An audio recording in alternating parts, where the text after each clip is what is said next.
नमस्कार। रीवा 24 के ताजा तरीन अंक के साथ मैं शैलेंद्र। सबसे पहले प्रमुख खबरें। रीवा में कांग्रेसियों ने एक बार फिर उठाया ओबीसी आरक्षण का मुद्दा। नशे के विरुद्ध अभियान के तहत गोविंदगढ़ पुलिस ने 2 लग्जरी कारों से गांजे की खेप की जब्त। 2 तस्करों को भी पकड़ा, 2 फरार। नगर निगम में छाया रहा प्रधानमंत्री आवास योजना व स्वच्छता रैंकिंग का मुद्दा। और 29 अगस्त को रीवा के माखनलाल चतुर्वेदी पत्रकारिता विश्वविद्यालय में होगा देश भर के पत्रकारों का जमावड़ा। कुलगुरु सहित उप मुख्यमंत्री होंगे शामिल। इन खबरों सहित अन्य खबरें अब विस्तार से। रीवा में कांग्रेस ने एक बार फिर ओबीसी आरक्षण का मुद्दा सड़क पर उठाया है। उच्च न्यायालय में लंबित आरक्षण के मुद्दे का निराकरण करने और प्रदेश में 27% आरक्षण लागू करने की मांग को लेकर आज कांग्रेस द्वारा राज्यपाल के नाम संबोधित ज्ञापन पत्र कलेक्टर कार्यालय में सौंपा गया। कांग्रेस के जिला अध्यक्ष इंजीनियर राजेंद्र शर्मा ने कहा कि प्रदेश में कांग्रेस की कमलनाथ सरकार द्वारा ओबीसी के आरक्षण को 14% से बढ़ाकर 27% किया गया था, लेकिन किन्हीं कारणोंवश ये मामला उच्च न्यायालय में चला गया और तब से लेकर आज तक प्रदेश की भाजपा सरकार न्यायालय में उचित जवाब न देकर आरक्षण लागू करने पर हीला हवाली का काम कर रही है। आज हम सरकार को ये याद दिलाने आए हैं कि मध्य प्रदेश में जब कमलनाथ जी की सरकार थी तो 14% का जो आरक्षण था ओबीसी का, उसको बढ़ा के कमलनाथ जी की सरकार ने 27% किया गया। उसके बाद हाई कोर्ट में इसमें कुछ याचिका लगाई गई और वो प्रकरण लंबित है। अब मध्य प्रदेश की वर्तमान में जो मोहन यादव की सरकार है और इसके पूर्व में जो शिवराज सिंह चौहान की सरकार थी, दोनों ही सरकार में ये काम आरक्षण लागू करने के लिए इनकी नीयत साफ नहीं है। ये लोग हाई कोर्ट में, सुप्रीम कोर्ट में भी विभिन्न कानूनी पेच फंसा के और आरक्षण लागू करके और पिछड़े वर्ग को उसका लाभ नहीं देना चाहते, जबकि कमलनाथ जी की सरकार की स्पष्ट मंशा थी कि उन्होंने सीटों का इजाफा कराया था, किसी वर्ग का नुकसान नहीं किया था और ओबीसी को 27% आरक्षण देने का उन्होंने वादा किया था और उसे पूरा किया था। और आज भारतीय जनता पार्टी हीला हवाली करके इसको लागू नहीं करना चाहते। आज हमारा ये जो ज्ञापन है वो महामहिम राज्यपाल के नाम पे है। और इस नशे पर प्रहार अभियान के तहत रीवा के गोविंदगढ़ पुलिस ने देर रात छुरिया घाटी में घेराबंद कर 2 लग्जरी कारों में छुपाकर लाई जा रही गांजे की खेप सहित 2 तस्करों को पकड़ा है। पुलिस अधीक्षक विवेक सिंह ने जानकारी देते हुए बताया कि बीती रात मुखबिर से सूचना मिली कि 2 लग्जरी कारों में गांजे की खेप उड़ीसा से रीवा लाई जा रही है, जिसके बाद डीएसपी मुख्यालय हिमालय पाठक के नेतृत्व में गोविंदगढ़ थाना प्रभारी अरविंद सिंह राठौर और गुड़ थाना प्रभारी शैल यादव के नेतृत्व में 2 टीमें गठित कर वाहनों को पकड़ने के निर्देश दिए गए। बताया गया कि देर रात जैसे ही दोनों वाहन छुहिया घाटी से उतरने लगे तभी पुलिस टीम ने घेराबंदी कर दोनों वाहनों को रोक लिया, जिसमें अंधेरे का फायदा उठाकर 2 आरोपी मौके से फरार भी हो गए, जबकि 2 को गिरफ्तार कर लिया गया है। 2 गाड़ियां इसमें जब्त की गई हैं और 2 आरोपी इसमें जो गिरफ्तार किए थे, पुष्पेंद्र मिश्रा ये बुढ़ाड़ शहडोल जिले का है और आदित्य दुबे है ये भी शहडोल जिले का है। ये दोनों गिरफ्तार हुए हैं। 2 लोग फरार हैं इसमें, रोहित शर्मा और दिलीप सिंह। और ये जो इसमें मुख्य जो हैं ये रोहित शर्मा और दिलीप सिंह है, जिनको आरोपी बनाया गया है। इनका पुराना इतिहास भी है इसका, जिसमें गांजे और अन्य तस्करी में इन्वॉल्व रहे हैं और कुछ मामले में ये लोग जमानत पे हैं, तो इनको भी गिरफ्तारी का इसमें प्रयास किया जा रहा है। और पूरी जो घटनाक्रम है, पूरी चेन है, उसको भी पता इसमें करने की कोशिश कहाँ लेके जा रहे थे? ये रीवा और सतना के लिए ही सब। निगम आयुक्त डॉक्टर सौरभ सोनवड़े के निर्देशानुसार नगर निगम द्वारा राजस्व वसूली हेतु बड़े बकायेदार व्यापारियों पर कड़ा रुख अपनाते हुए तालाबंदी की कार्यवाही लगातार जारी है। निगम आयुक्त डॉक्टर सौरभ सोनवड़े के निर्देशानुसार नगर निगम द्वारा राजस्व वसूली हेतु बड़े बकायेदार व्यापारियों पर कड़ा रुख अपनाते हुए तालाबंदी की कार्रवाई लगातार जारी है। इसी क्रम में 28 अगस्त को कार्रवाई करते हुए 5 व्यावसायिक प्रतिष्ठानों में तालाबंदी की गई। निगम आयुक्त ने स्पष्ट करते हुए बताया कि बड़े बकायेदार जो समय पर भुगतान नहीं करेंगे उन पर कड़ा रुख अपनाते हुए तालाबंदी की कार्रवाई लगातार जारी रहेगी। साथ ही नगर निगम द्वारा ये भी स्पष्ट किया गया कि निर्धारित समय पर करों की राशि जमा न करने वाले करदाताओं के विरुद्ध लगातार कार्रवाई जारी रहेगी। रीवा नगर सरकार के 15वें संसाधरण में प्रधानमंत्री आवास योजना स्वच्छता अभियान के साथ 5 स्टार रैंकिंग का मुद्दा छाया रहा। महापौर अजय मिश्रा बाबा ने अपने ही नगर निगम की उपलब्धियों पर सवाल खड़े कर दिए हैं। महापौर अजय मिश्रा ने कहा कि 1 महीने की मेहनत करके 5 स्टार रैंकिंग लेने से बेहतर है लोगों को जागरूक कर हमेशा ही स्वच्छता की ओर आकर्षित करना। दरअसल आज 15वें संसाधरण सम्मेलन में 19 बिंदुओं पर पैसा के अंदर चर्चा की गई। इसमें सुलभ शौचालय का उपयोग उपयोगकर्ताओं के लिए निःशुल्क होने की बात रखी गई। बड़ा पार्क एवं विवेकानंद पार्क के आरक्षण एवं किराया पुनर्निर्धारण पर भी चर्चा हुई। बाजार में अतिक्रमण और विभिन्न नगर निगम की संपत्तियों के किराया निर्धारण के साथ अटल पार्क के निविदा आमंत्रण प्रस्ताव को भी रखा गया। क्यों उसने 10 से 15 की मांग की? हमारी आर्थिक स्थिति है 10 से 15 करने की नहीं है। ये हमको पर विचार करने के बाद ही मैं इससे आगे कार्रवाई करनी चाहिए। मैं अपना मत रख रहा हूँ कि इसको पूरी नस्ती के साथ विधिवत अगली बैठक में रखा जाए। धन्यवाद। अगर आप लोग सहमत हो तो माखनलाल चतुर्वेदी पत्रकारिता एवं संचार विश्वविद्यालय में 29 अगस्त को अभ्युदय 2025 के तहत सत्रारंभ का आयोजन किया जा रहा है। माखनलाल चतुर्वेदी विश्वविद्यालय के रीवा परिसर में 29 अगस्त को अभ्युदय 2025 का आयोजन किया जा रहा है। आयोजित कार्यक्रम में उप मुख्यमंत्री राजेंद्र शुक्ल मुख्य अतिथि के रूप में उपस्थित रहेंगे। वहीं कुलगुरु विजय मनोहर तिवारी मार्गदर्शन के लिए उपस्थित रहेंगे। देश भर से जाने माने पत्रकार और विश्वविद्यालय से निकले छात्र छात्राएं भी इस दौरान अपने अनुभव साझा करेंगे। पूरे आयोजन को लेकर विश्वविद्यालय परिसर में तैयारियां अंतिम चरण में हैं। कार्यक्रम के संबंध में विस्तार से जानकारी देते हुए एडजंट प्रोफेसर और वरिष्ठ पत्रकार जयराम शुक्ल ने बताया। अभ्युदय 2025 माखनलाल चतुर्वेदी विश्वविद्यालय के रीवा परिसर का जो नवागत छात्र हैं उनका प्रबोधन कार्यक्रम है। कल रीवा परिसर में ये कार्यक्रम 10 बजे से प्रारंभ हुआ और हमारे माननीय मुख्य अतिथि मध्य प्रदेश के यशस्वी नेता और हमारे उप मुख्यमंत्री राजेंद्र शुक्ल जी हैं। इस आयोजन में भाग लेने के लिए हमारे कुलगुरु श्री विजय मनोहर तिवारी जी पहुंच रहे हैं और उनके साथ ही इस देश के कई प्रख्यात पत्रकार छात्रों को प्रबोधन देने के लिए पहुंच रहे हैं। उनमें से जो सबसे बड़ा नाम है, ये सब सभी बड़े नाम हैं, लेकिन एक सीनियर डॉक्टर प्रकाश हिंदुस्तानी 45 वर्षों से ज़्यादा उनकी पत्रकारिता में अनुभव है। प्रिंट मीडिया से लेके आर्टिफिशियल इंटेलिजेंस के दौर की मीडिया तक का उनको अनुभव है। कई अखबारों में काम कर चुके हैं। वेब दुनिया या वेब जर्नलिज्म के वो संस्थापक भी कहे जा सकते हैं।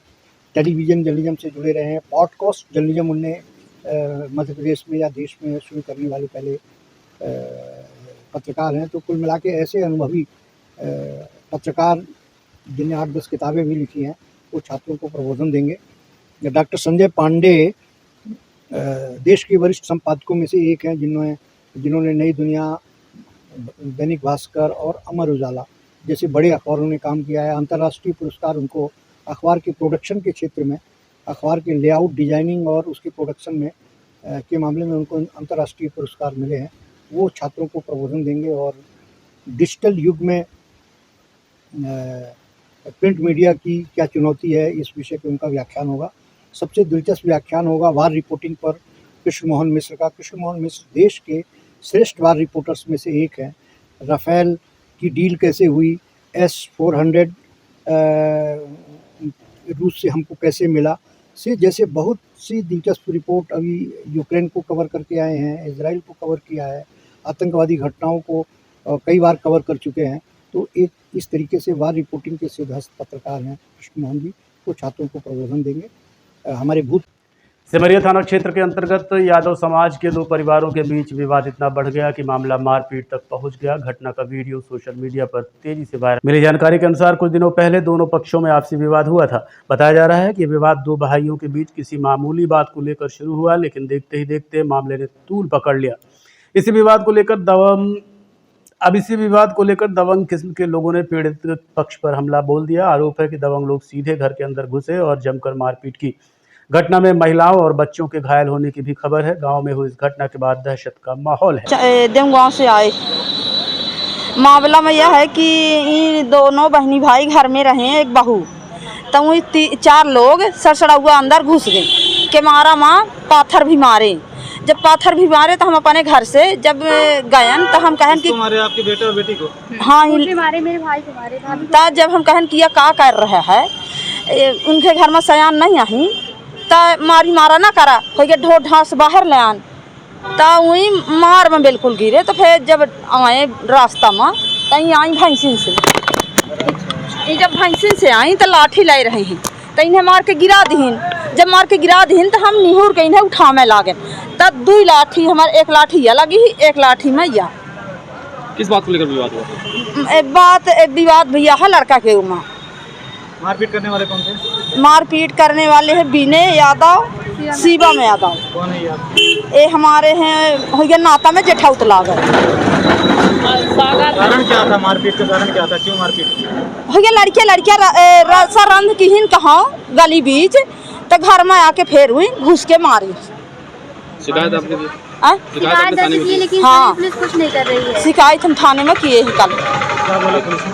कहाँ से आई हैं, क्या घटना? मैं देवगांव से आई हूँ। मेरे घर में मैं थी, मेरी भाभी थी, मेरी बहन थी, तो हम लोग थे घर में। तो 3-4 लड़के आए और मारपीट शुरू कर दी। मैं बोली कहा है के बारे में झगड़ा कर रहे हैं आप?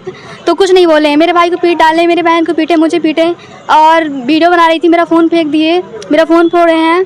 और फिर मैं जब थाने गई तो वहाँ की रिपोर्ट दर्ज जब करवाई हूँ तो कुछ नहीं बोले हैं, रीवा को रिफ़र कर दिए हैं, हो गया इतना बोले हैं। क्यों मारपीट किए, क्या वजह थी? कारण मुझे नहीं पता है। भाई का झगड़ा था उन लोगों का, लड़कों का, तो उनका मुझे नहीं पता है। लेकिन मेरे घर में जब कोई नहीं था तो मेरे घर में गुंडा लेके काहे घुसे थे? कौन लोग हैं मारपीट करने वाले, कितने लोग थे? 4 लोग थे। कौन है आपके? मेरे रिश्ते मामा लगते हैं। गाली बहुत दिए, कोई नहीं था मेरे घर में तो गुंडे लेके घुसे। सर बहुत गाली दिए। शिकायत की आपने थाने? शिकायत हाँ की, लेकिन कुछ नहीं कर रही थी मेरे पुलिस। क्या कहा पुलिस ने? पुलिस ने कहा कुछ नहीं बोले, रीवा को रेफर कर दिए, हो गया। मम्मी का सर फूट गया है, उनको मारे हैं। ऑफिस आई थी, क्या यहाँ भी कुछ नहीं हुआ। क्या बोला गया? SBI को नोटिस दी हूँ, हो गया, और कुछ नहीं हुआ। देखते रहिए Rewa 24 news, city cable network. मिलते हैं छोटे से ब्रेक के बाद। हड्डी जोड़ एवं रीढ़ रोग तथा स्त्री रोग एवं प्रसूति रोग का इलाज एक ही छत के नीचे। विघ्नहर्ता hospital and trauma centre, hotel landmark के पास, रतहरा, रीवा। डॉक्टर संतोष सोनी, पूर्व चिकित्सक, बॉम्बे हॉस्पिटल, मुंबई। हड्डी जोड़ एवं रीढ़ रोग विशेषज्ञ, छोटे चीरे एवं दूरबीन विधि द्वारा हाथ तथा पैर की हड्डियों का ऑपरेशन। गठियाबात, जटिल एवं बिगड़े हुए फ्रैक्चर का बेहतर इलाज करते हैं डॉक्टर संतोष सोनी। विघ्नहर्ता हॉस्पिटल ट्रॉमा सेंटर में ही स्त्री एवं प्रसूत रोग विशेषज्ञ डॉक्टर शैलजा सोनी भी उपलब्ध हैं, जिनकी देखरेख में नॉर्मल डिलीवरी, सिजेरियन ऑपरेशन एवं बच्चेदानी से संबंधित ऑपरेशन की बेहतर सुविधा। संतानहीन दंपत्ति तत्काल संपर्क करें। विघ्नहर्ता hospital and trauma centre, hotel landmark के पास, रतहरा, रीवा। सुविधाजनक एवं सफल इलाज हेतु आज ही संपर्क करें। विघ्नहर्ता hospital and trauma centre, hotel landmark के पास, रतहरा, रीवा। मोबाइल नंबर 7828781983 अथवा 8462956774 पर।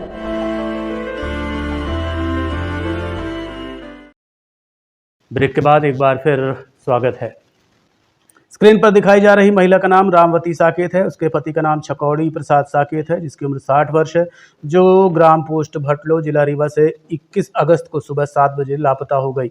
यदि किसी सज्जन को ये महिला दिखाई देती हैं तो तुरंत इन नंबरों पर संपर्क कर सकते हैं 9303201517 और 9685808432। एक और नंबर है 9179358928। सूचना देने वाले को 10,000 रुपये का इनाम दिया जाएगा। प्रॉपर्टी के विवाद में छोटे भाई ने बड़े भाई के ऊपर हमला कर दिया था, जिसकी आज इलाज के दौरान मौत हो गई। मनगमा थाना अंतर्गत मनिकवार चौकी के समीप गौरा गांव है, जहां के रहने वाले अरुण गुप्ता के ऊपर उनके छोटे भाई फूलचंद गुप्ता ने प्रॉपर्टी के विवाद के चलते 31 मई को सर पर पत्थर पटक कर हमला कर दिया था, जिनका इलाज लगातार जारी था। रीवा में लाभ न होने के बाद उन्हें जबलपुर ले जाया गया, उसके बाद फिर रीवा लाया गया। आज जब ग्रामीणों ने उनके पुत्र को फ़ोन किया कि आपके पिता की मौत हो गई, उसके बाद आनंद फानन में उन्हें लेकर अस्पताल पहुंचे, जहां डॉक्टरों ने मृत घोषित कर दिया। मृतक के परिजनों ने इस हत्या का जिम्मेदार उनके छोटे भाई फूलचंद गुप्ता को ठहराया है। मई को हुई थी। हमारे पिताजी के सर पर उनके छोटे भाई फूलचंद गुप्ता ने सर में पत्थर पटक दिया था। उसके चलते मैं उस टाइम वहाँ से यहाँ SGMH रीवा लेके आया और यहाँ मैं उनका उपचार करवाया। उपचार करवाने के बाद फिर से मैं घर चला गया। उसमें मुझे किसी प्रकार का उनको आराम नहीं मिला। आराम न मिलने के कारण मैं 1 तारीख को फिर शाम को लेके घर से आया। 1 तारीख से 3 तारीख तक मैं यहाँ उनको भर्ती किया था। भर्ती करने के बाद यहाँ 3 दिन बाद उनको छुट्टी दे दी गई। छुट्टी देने के बाद फिर मैं घर लेके चला गया। उनको पुनः इसके उपरांत फिर से उनको आराम नहीं मिलने के कारण वो हमसे बोले कि हमको कहीं बाहर दिखा दो। फिर मैं उनको लेके जबलपुर गया, जबलपुर मेडिकल कॉलेज में दिखवाया, वहाँ भी 5-6 दिन का इंतज़ार किया। वो फिर से आराम न मिलने के कारण मैं YR यादव सर को वहाँ दिखवाया था। इसके बाद उनका ट्रीटमेंट चालू था, अभी तक उनका ट्रीटमेंट चल रहा था। कल वो करीब सुबह 8 बजे करीब खेत गए। खेत में जाने के बाद उनका क्या हुआ कि हमको तो जानकारी नहीं मिली, उनके जो वहाँ पे और साथी लोग थे तो वो फ़ोन किए घर में कि यहाँ आ जाओ, अरुण भैया की तबीयत ज़्यादा ख़राब है। जब हमारे चाचा जी और हमारा ड्राइवर गया तो उन्होंने वहाँ देखे तो हमारे पिताजी मृत हो चुकी थी हमारे पिताजी। तो ये जो सर पे पत्थर पटका था जी, ये कौन था? उनका सगा भाई? ये उनका सगा भाई था, फूलचंद गुप्ता। छोटा भाई? छोटा भाई, सगा छोटा भाई है। विवाद क्या था इसका? विवाद इसका हो गया यही सब, कुछ ज़मीनी विवाद वगैरह लिया था और कुछ हमारे धंधे से यही सब ताल्लुक़ रखता था। चिड़ रखता था जी, हाँ चिड़ रखता था। हिस्सा बांट का तो हिस्सा बांट उसका 20 साल पहले हो गया था। इसके बाद वो दोबारा फिर से अब यही करता था कि हमको यहाँ दो वहाँ दो।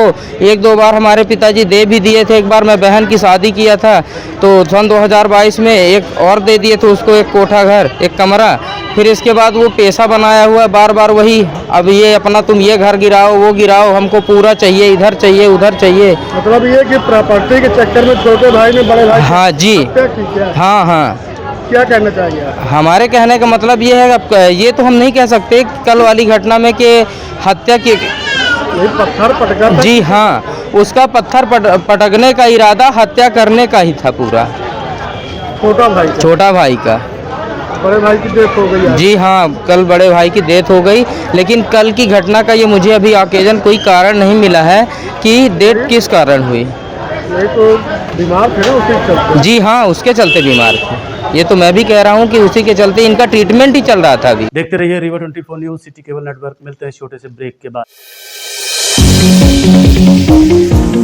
विंध्य क्षेत्र का शिक्षा पथ प्रदर्शक Pentium Point Group of Institutions Rewa, जो पिछले 25 वर्षों से ज्ञान, गुणवत्ता और विश्वास का प्रतीक बना हुआ है। इस प्रतिष्ठान के अंतर्गत संचालित है Pentium point college of pharmacy, मान्यता प्राप्त फार्मेसी काउंसिल ऑफ इंडिया से, जहां संचालित हो रहे हैं बी फार्मा 4 वर्षीय और डी फार्मा 2 वर्षीय जैसे professional course. Pentium point college of law, मान्यता प्राप्त bar council of India new Delhi से, जहाँ उपलब्ध है देश के भविष्य निर्माता विद्यार्थियों के लिए BCom LLB, BBA LLB, BA LLB 5 वर्षीय, LLB 3 वर्षीय और LLM 2 वर्षीय जैसे रोजगार परक पाठ्यक्रम। Pentium point college of management approved by AICTE, जहां संचालित है हाईली डिमांडेड MBA 2 वर्षीय कोर्स। साथ ही Pentium Point Technical College Rewa का एकमात्र संस्थान जहां AICTE से मान्यता प्राप्त BBA और BCA जैसी तकनीकी पाठ्यक्रम संचालित है। रेगुलर कोर्सेज में BCom, BSc, BA तथा स्नातकोत्तर स्तर पर MA history, economics, sociology, MSc chemistry, biotechnology, computer science और PGDCA डिप्लोमा भी उपलब्ध है। यहाँ शिक्षण कार्य नेट, सेट व PhD धारक प्राध्यापकों द्वारा कराया जाता है। साथ ही उच्च गुणवत्ता की प्रयोगशालाएं, pharmacy lab, biotechnology lab, computer lab, moot court और विशाल पुस्तकालय संस्थान की विशेषताएं हैं। बौद्धिक और सांस्कृतिक गतिविधियों के लिए एक अत्याधुनिक ऑडिटोरियम, खेल गतिविधियों हेतु इंडोर और आउटडोर स्टेडियम, जहाँ शिक्षा के साथ संपूर्ण व्यक्तित्व का विकास सुनिश्चित है। So please visit Pentium Point where vision meets excellence. Admission open, so visit today Pentium Point Group of Institutions Rewa. जी हाँ, विंध्य क्षेत्र का शिक्षा पथ प्रदर्शक Pentium Point Group of Institutions Rewa, जो पिछले 25 वर्षों से ज्ञान, गुणवत्ता और विश्वास का प्रतीक बना हुआ है। Yes, one and only Pentium Point Group of Institutions Rewa. Mangawan थाना अंतर्गत बाइक की ठोकर से 70 वर्षीय वृद्ध की मौत हो गई। मनगवा थाना अंतर्गत नगमा के रहने वाले 70 वर्षीय ब्रिजवासी कोल अपने घर से सड़क की ओर निकले ही थे कि अचानक अज्ञात बाइक सवार ने ठोकर मार दी। घटना रात 10 बजे के आसपास की है। घटना के बाद बाइक सवार बाइक छोड़कर मौके से फरार हो गया। वहीं घायल वृद्ध को परिजन अस्पताल लेकर पहुंचे, जहां इलाज के दौरान उनकी मौत हो गई। निकले थे रोड पर, रिटर्न हो रहे थे, बाइक वाले आके ठोक दिए। तेज रफ्तार बाइक? जी। तो बाइक पकड़ गया कि? बाइक पकड़ गई है, थाने में खड़ी है। ये घटना कहाँ की है? ये नगमा थाना मनगमा, वार्ड क्रमांक 14। क्या नाम था इनका मृतक का? मृतक का नाम था ब्रिजवासी कोल। वो मान के चलिए 70 साल के आसपास थे। सियाने आदमी हैं? सियाने, जी हाँ। बाथरूम करने निकले थे, उनको ठोकर लगा। हाँ, ठोकर लग गई। ये रात की 10 बजे, रात के 10:30 बजे के ये आसपास। पकड़ा गया कि नहीं मोटरसाइकिल वाला? मोटरसाइकिल वाले पकड़े गए। मोटरसाइकिल पकड़ी, वो नहीं पकड़ी। मोटरसाइकिल छोड़ के वो भाग गया। हाँ, मोटरसाइकिल छोड़ के भाग गया वो। आपका क्या नाम? मेरा नाम रजनीश कुशवाहा है, नगमा। तेज रफ्तार कार ने 55 वर्षीय वृद्ध को ठोकर मारकर घायल कर दिया, जिससे उसकी मौत हो गई। घटना के संबंध में परिजनों ने जानकारी देते हुए बताया कि आज 12 से 1 बजे के बीच 55 वर्षीय लल्लू कोरी बाल कटवाने के लिए घर से दुकान के लिए निकले थे कि तभी तेज रफ्तार इनोवा कार की ठोकर से गंभीर रूप से घायल हो गए, जिन्हें इलाज के लिए संजय गांधी अस्पताल लाया गया, जहां उनकी इलाज के दौरान मौत हो गई। एक्सीडेंट हुआ है, इनोवा कार है। ये ग्राम पंचायत बिलवा पैकान की घटना है। अपने निजी निवास घर के सामने उनका एक्सीडेंट हुआ है। लल्लू पूरी। ये कहाँ जा रहे थे? घर से? घर से जा रहे थे बाल कटाने के लिए। बाल कटाने? पैदल? जी पैदल। लगभग 12 से 1 के बीच का है। गाड़ी पकड़ गई? गाड़ी हाँ पकड़ गई। तेज रफ्तार से मारा था? जी हाँ, तेज रफ्तार वाहन बताया जा रहा है। कितने साल की? 55 साल उनका वर्ष था। निवासी कहाँ के थे? बिलवा पैकान की है। बिलवा पैकान। जी। घटना दोपहर की है? 12 से 1 के बीच का घटना है। मतलब गाड़ी का इतना स्पीड था कि इस पार से उस पार डिवाइडर कूद के गाड़ी चली गई है। Innova car. एक्सयूवी है 500। हाँ, महिंद्रा का एक्सयूवी 500। अच्छा, एक्सयूवी है। एसयूवी। तो वो पकड़ गई? हाँ, गाड़ी पकड़ गई, पुलिस वाले ले गए हैं। आज के अंक में इतना ही। देखते रहिए रीवा 24 न्यूज़। नमस्कार।